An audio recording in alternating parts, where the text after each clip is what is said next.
Today's episode is brought to you by Roosters, a noble grill in Winston-Salem, North Carolina. They provide an upscale menu of southern food and dishes with international influences made from local ingredients. More info on them at the end of the episode. Welcome to the Semmax Way, the definitive podcast for mastering finance, investment, and retirement planning. Prepare to unlock the secrets to financial success as we delve into lucrative investment strategies and provide expert guidance towards a secure retirement.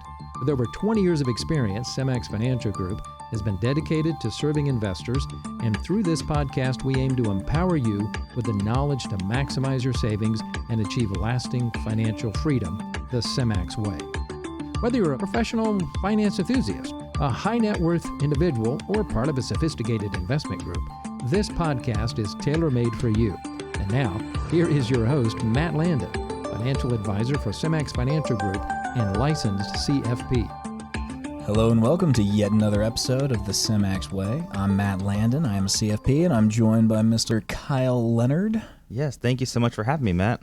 Yeah, so I'm looking forward to this. This is going to be fun. So Kyle is also a CFP, and you've got your MBA. I do have my MBA. Why don't you tell everybody a little bit about yourself? Yeah, so I got my MBA in 2019 from Liberty University, and then also did my bachelor's degree from Wingate University.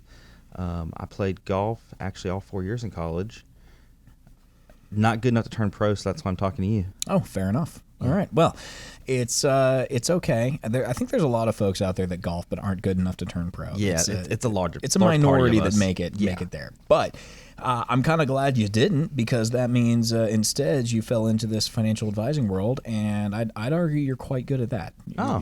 You're professional at this instead. I appreciate it. So with that in mind, what we're going to talk about today is really about working with a financial advisor. And so there's a number of benefits that can have an impact on your retirement, and I think they extend beyond just talking about returns. I think sometimes people look at it with such a one singular view, and they just kind of say, what was my return before, what was my return after, and they might go, oh, well, maybe it's a little bit better, but is that enough to really warrant working with a financial advisor? And I think there's a lot of benefits that come into play when you're talking about working with a financial advisor. So right off the top, let's see, what's number one, what would you say a big impact of working with an advisor is?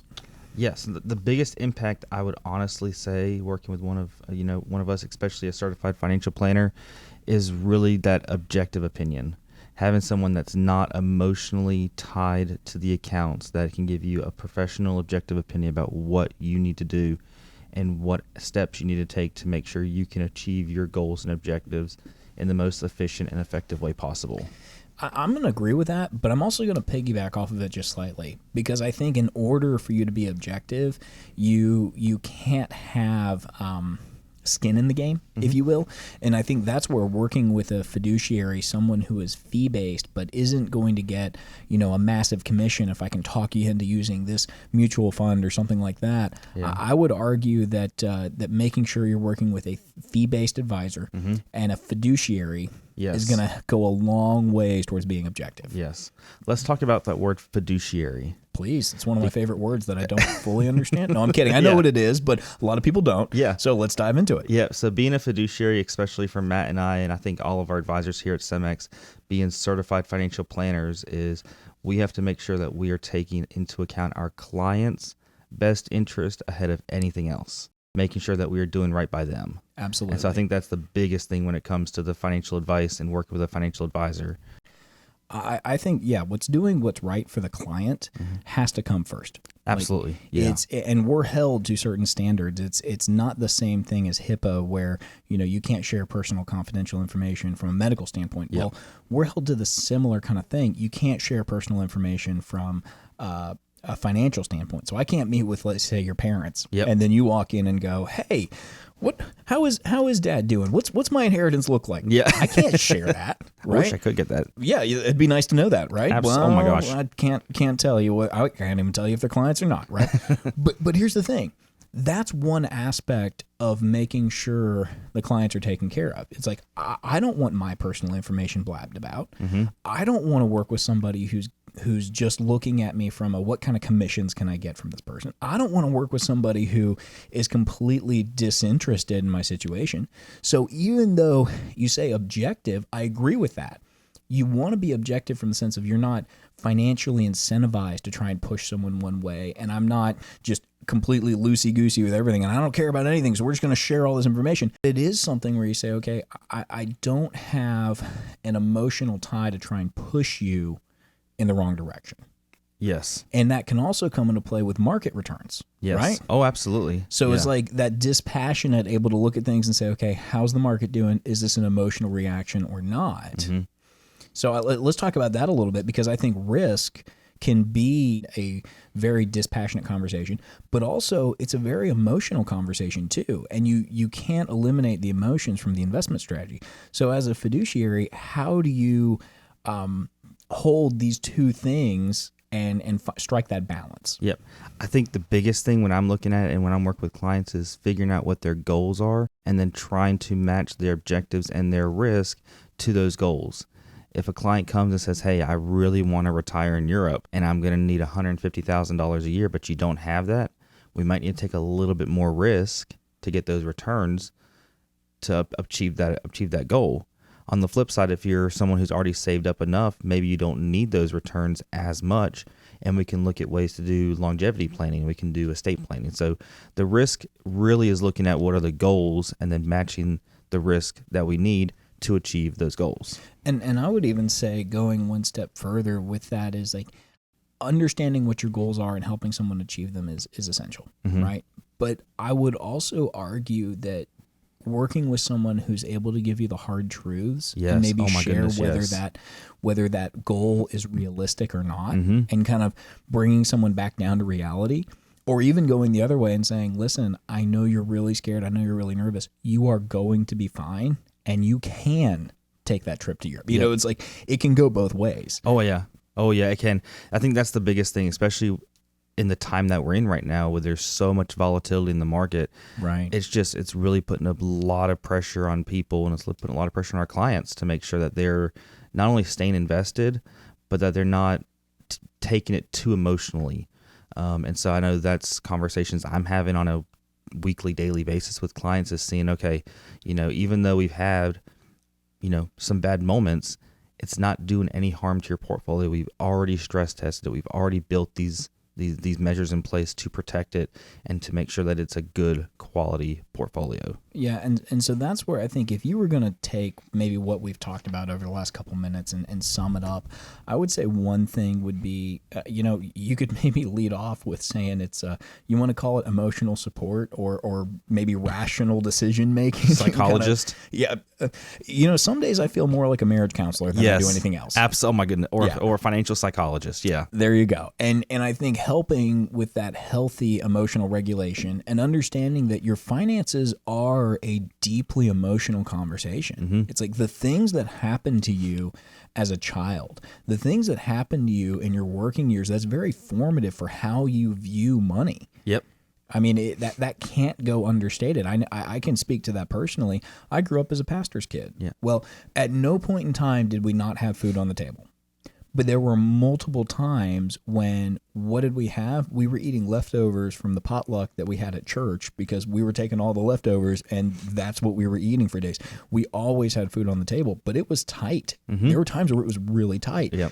And even today, I can tell you till I'm blue in the face, you only need to have this much in your emergency account. You only need to have this much in your checking account. My number does not match that number. From a comfort standpoint, I'm like, I should be investing that. Yes, but I can't. Yeah. Why? I can't. And it makes you sleep better at night, doesn't it? But you know what happens? And this is where I think the emotions and the logic kind of have to come into play, is the number kept moving. Interesting. So when I was in college, I'm going to tell myself a little bit here. No, go ahead. When I was in college, I had to have $3,000 in my savings account for emergencies. Okay. Now, I was waiting tables. I was, busting my butt. I was living on my own. I had to have $3,000 in savings. And there were a couple times where I didn't eat.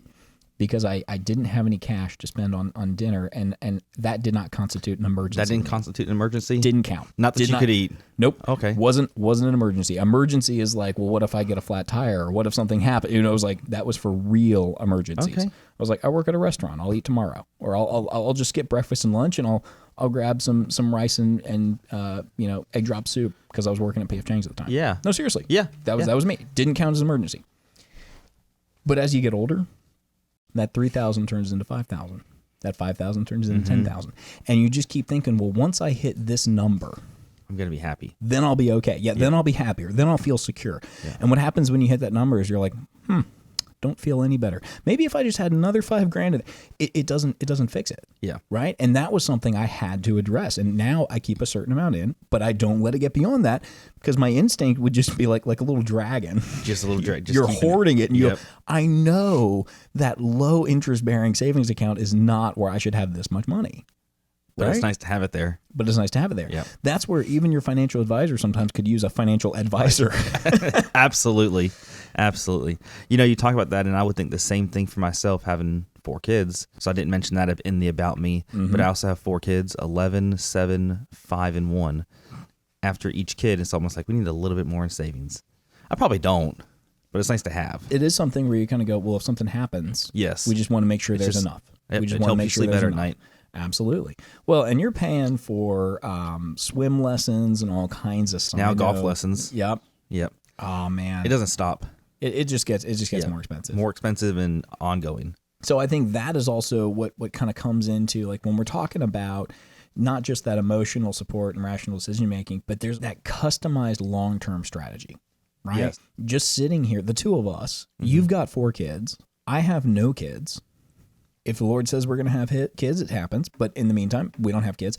So your long-term goal and strategy, I would argue, is not the exact same as mine. No, I don't So think. who's I don't, wrong? No, exactly. Who's wrong? I mean, my goal and strategy obviously is to save money and to be able to help my kids through college, but knowing that I got to make sure that my wife and I's retirement is paramount and is number one, but I want to be able to make sure that I'm taking care of my kids as well.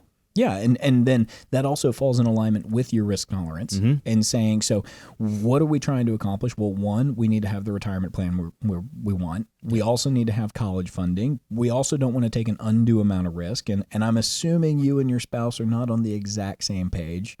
Who's more of a No, risk she wants taker? to go on a Disney cruise once or twice a year, so Okay. I have to take a little bit more risk to overcompensate for that. And did you guys have that conversation and she's okay with it? She won.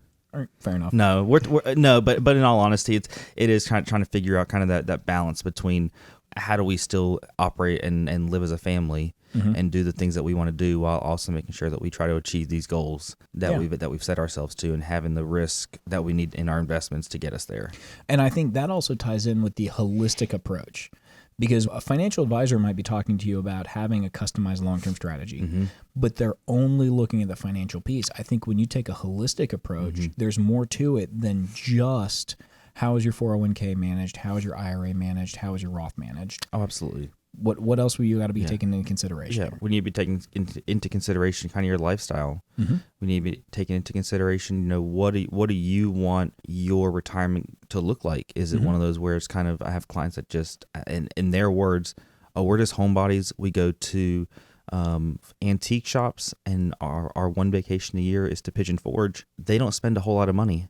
And there's nothing wrong with that. Absolutely not. They're happy. They are so happy. Yeah. They also don't have a mortgage. And so that's where it's like that holistic approach is saying, okay, if your income need might be a little bit lower, we don't have a high distribution or draw here, where are we at from a tax standpoint? Could we be doing any kind of Roth conversions this year? Because you don't need to pull an undue amount out of your IRA account. So let's talk Roth conversions and how much can we do, because what's the implication going to be when you hit that RMD age? You know, it's like, just because we're taking out and having a little bit hit your income doesn't mean you have to spend it, but what do you want to do? And if you're a married couple, well, what if one spouse passes away? Now we're in a single tax bracket. Yeah. Or if you're wanting to leave money to the kids, but then also I think legal planning comes into play here. Oh, absolutely. Yeah. Yeah. Especially if you want to leave money to kids, or if you don't have any kids at all, kind of where's the estate planning, and where's the estate going to go once both spouses pass? So I want to be careful here and not present myself as an attorney, because I'm not. And I didn't go to law school either. But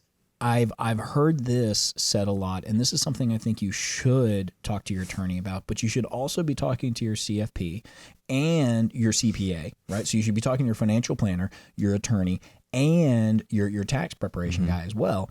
And you want them all to work in harmony, because you might have heard someone say, oh, leave 10% of your will to charity. Yep. Right? Okay, Yep. You got your master's from Liberty. That was a great thing. Why don't you leave some money in your will to Liberty? Yeah. It may, if we get to that point, but there has to be other ways to get it set up that's a little bit more tax efficient. Yeah, because maybe it's Liberty, maybe it's church, Yeah. Maybe it's the Humane Society, something else. Well, here's one thing I would say to that.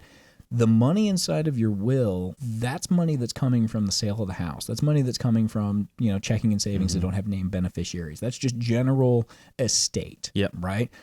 Estate exemption for 2024 is a little over $13 million Yep.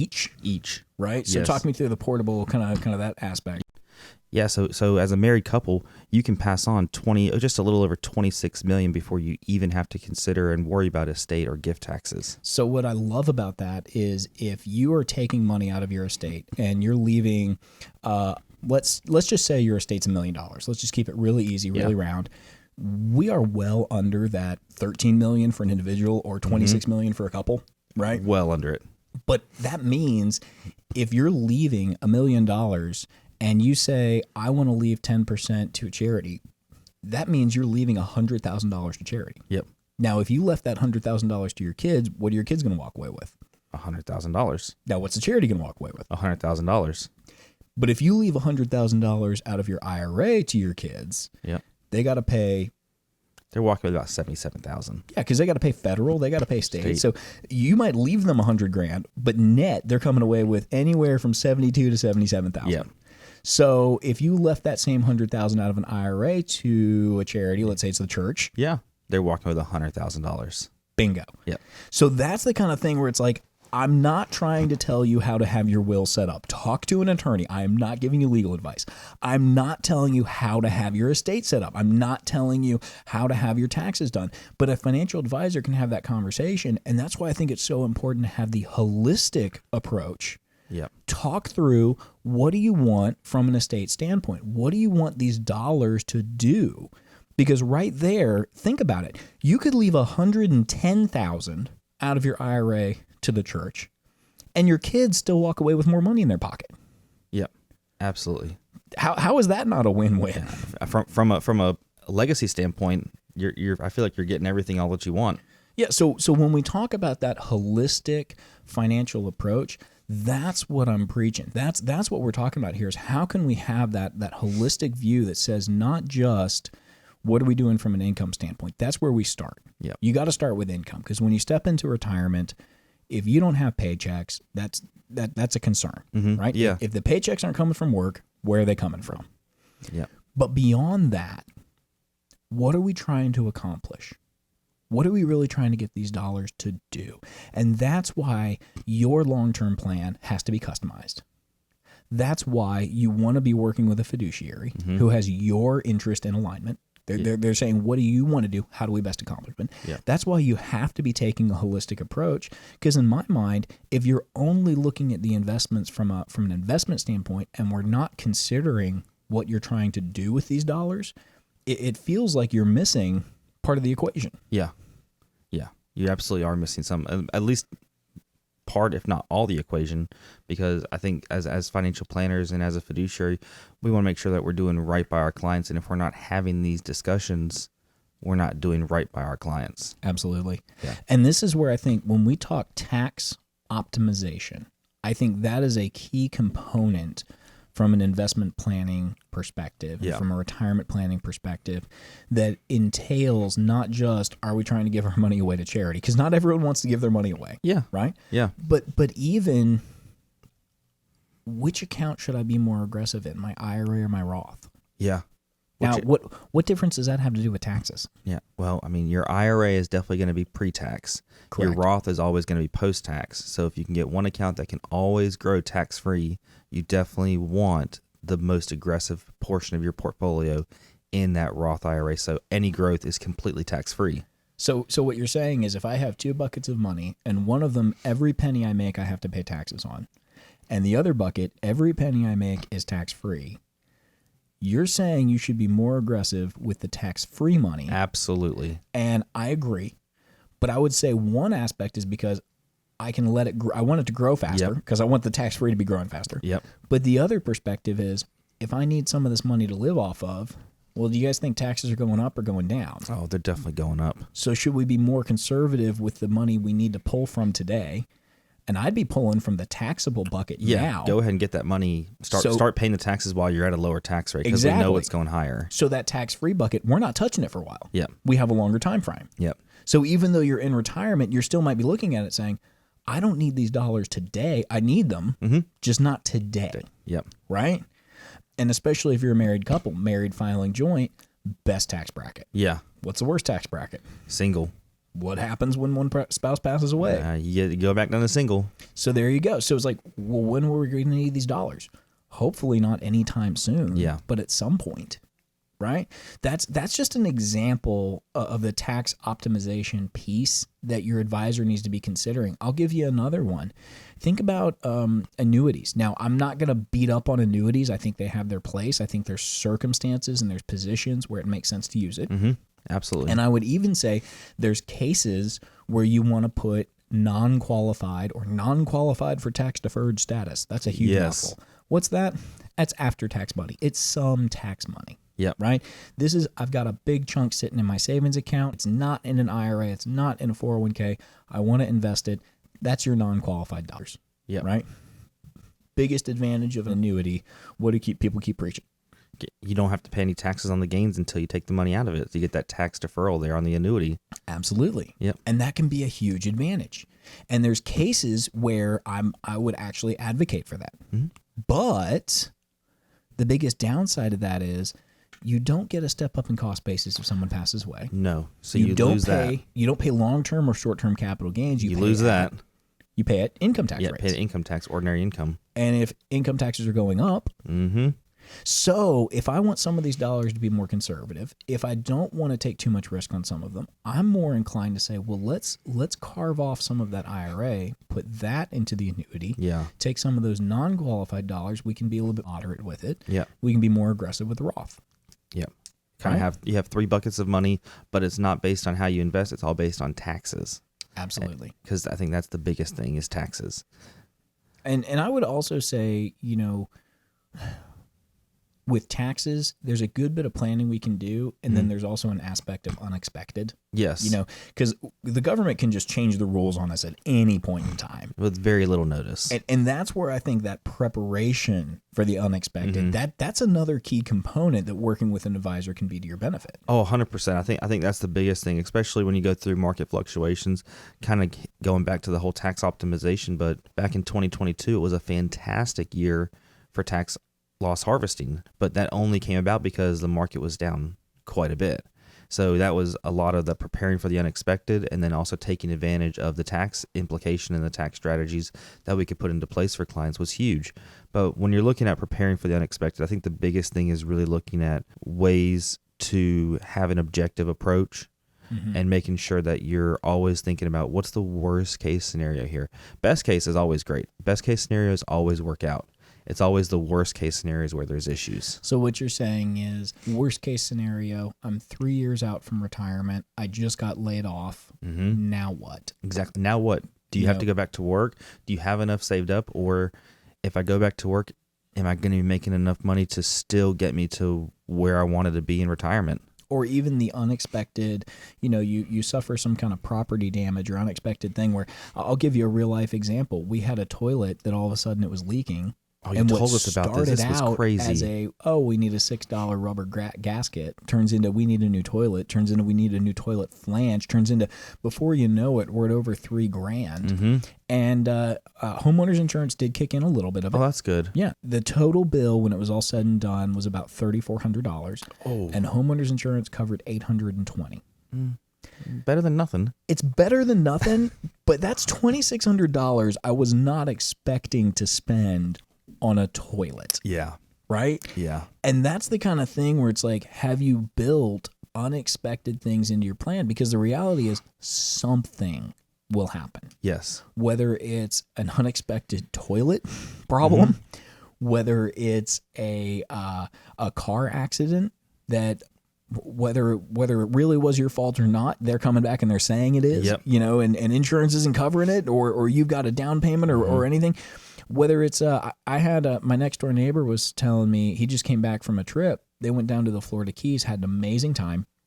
He's driving his car down, and the GPS sent him down this back road. Oh. Well, he goes on this back road. He hits this massive pothole, Oh, no. and he blew both tires on his driver's side simultaneously. Oh. So not only did he not have 2 spare tires, Because no cars have that. right? So he's waiting on a tow truck, so he has to pay for a tow truck. They have this awful delay. By the time they're able to get back on the road, they weren't able to make it to their hotel. Their hotel charged them because they'd already reserved for it. Oh my They were like, "You're gosh. paying either way." They had to stay somewhere else, so they're double paying for their hotel. He had to pay for a tow truck. He had to pay for 2 new tires. Fortunately, the rims weren't destroyed, but he did have to buy 2 new tires. That's terrible. And so it's like, "How was your vacation?" And he starts telling me this story, and he goes, "So that was a lot more expensive than I thought our day trip was going to be." That's Unexpected, life. but that's life. Yeah. Absolutely. Yeah. I think that's the biggest benefit, I think, honestly, along with the holistic plan, but really just kind of preparing for the unexpected of working with a financial advisor is the biggest benefit that we can provide. Making sure that not only are we thinking about, best case scenarios, but what's the worst thing that can happen to the markets, to your accounts, to your portfolios, and also your financial well-being.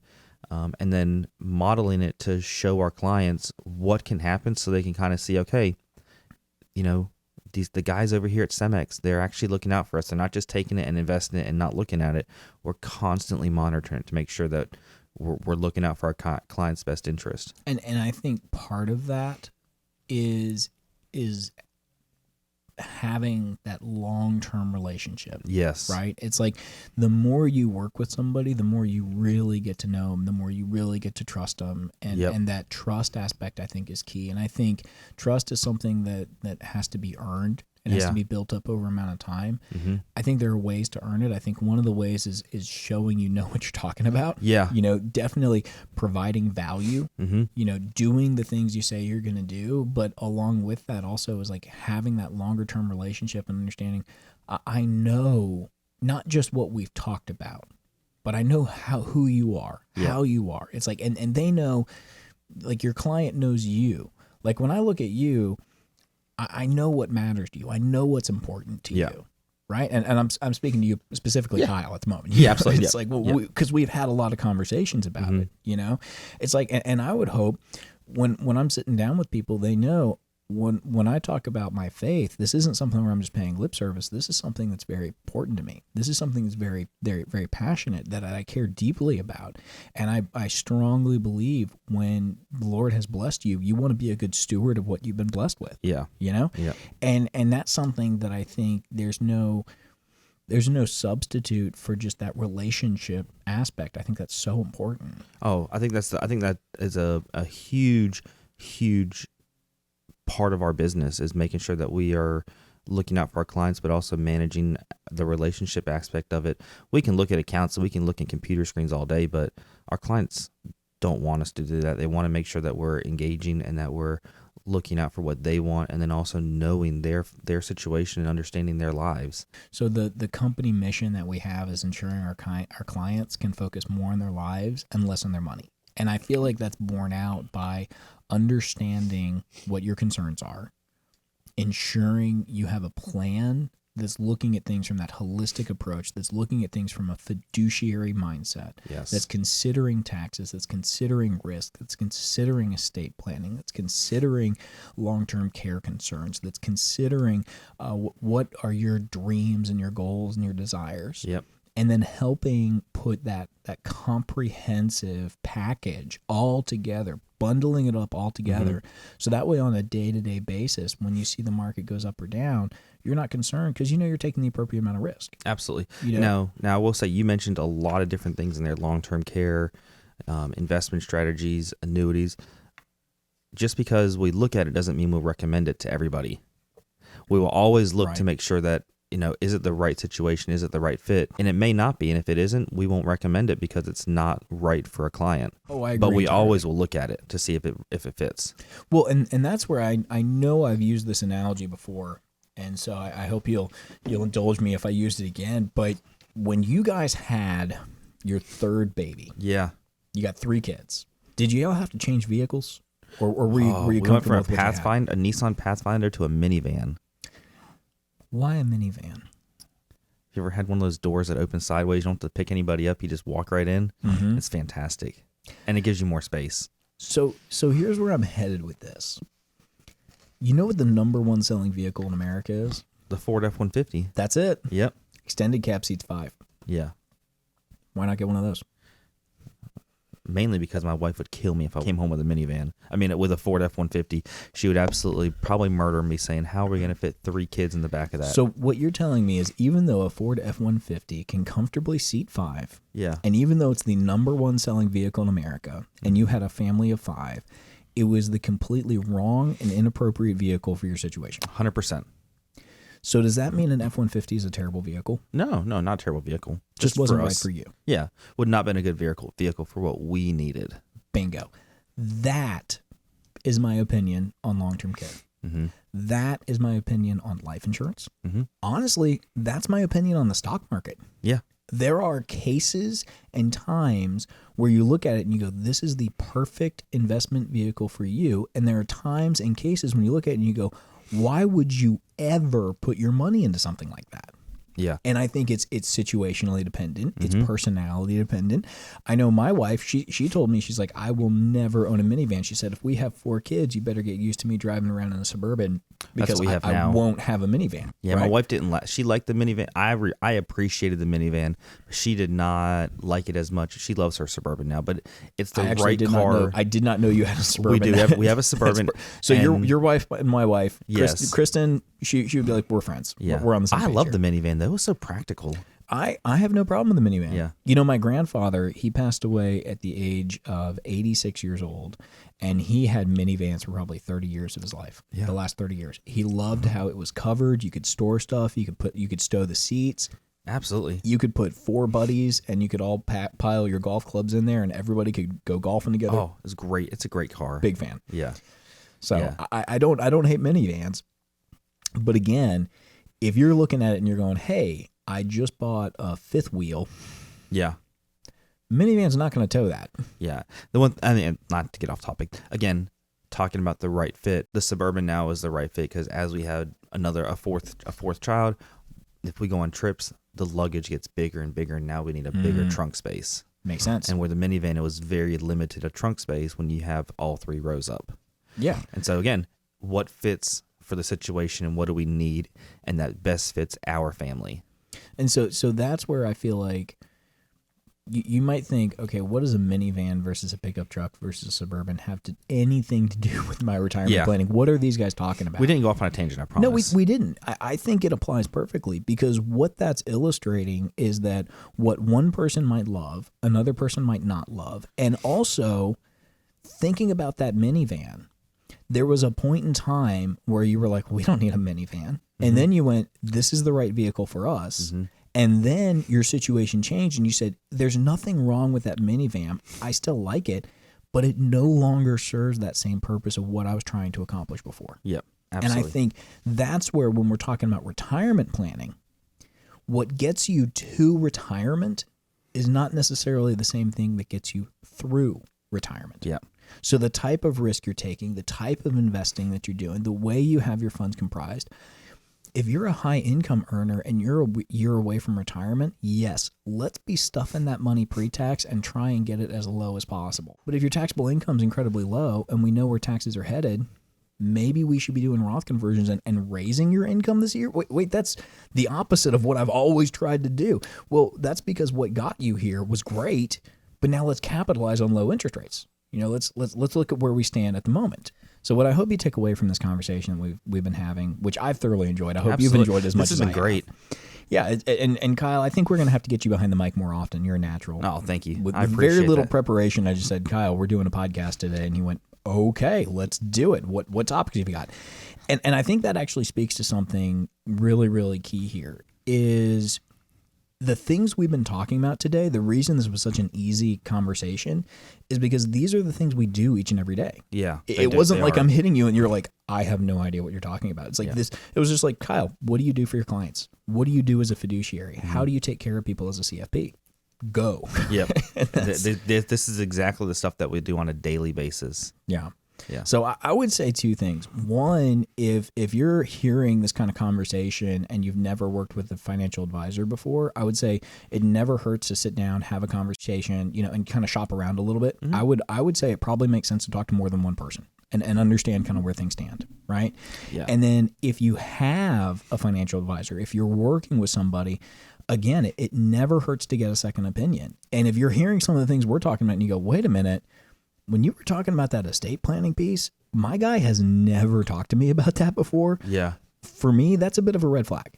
Yeah. We should be talking taxes. We should be talking retirement planning. We should be talking estate planning. We should be considering all aspects. Mm-hmm. So When you're working with an advisor, there's a fee that you're going to be paying. You want to make sure that you're getting value for that fee. Absolutely. Yeah. Absolutely. And if your guy or your person isn't talking to you about these topics, it's probably time to start looking around for an advisor that is. Yeah. So I hope this has been an enjoyable conversation. I trust that you've enjoyed this little journey that Kyle and I have gone down.